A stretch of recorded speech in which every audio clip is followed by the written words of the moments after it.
Hey there folks, Lenny Rudo here for BoatUS Magazine. You know, fishing is one of the most popular sports in America. In fact, it's number 2 right behind jogging and running. And it's no wonder, because fishing is just plain fun. But not everybody wants to eat their catch. A lot of people want to let their fish go. So today we're going to talk about how to properly catch and release fish.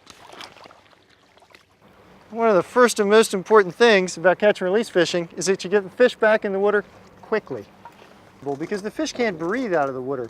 To give yourself a point of reference, the next time you pull up a fish, try holding your breath for the next minute or two while you take pictures and see what it feels like.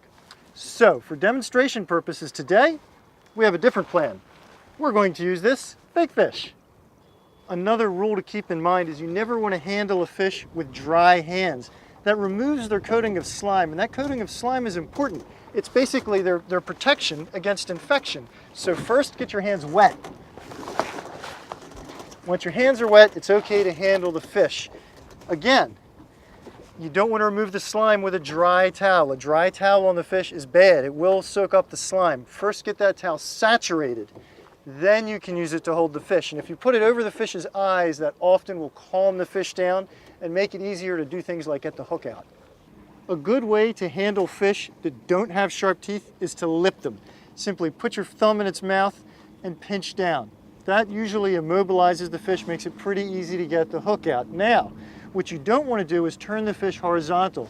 This stresses the hinges of its jaws. It's very tough on the fish. If you want to turn it horizontal for a photo, use your other hand to support the fish. Now this fish is fake, but he does have teeth, right? Let's pretend you're dealing with a fish that has serious teeth. Then a gripper can come in very handy. This allows you to control the fish without having to put your thumb up against those teeth. Another really important tool to keep on hand is a pair of long nose pliers, because if the hook is down in that fish's mouth, you want to be able to reach down in there, grab the hook, and turn it out without hurting the fish.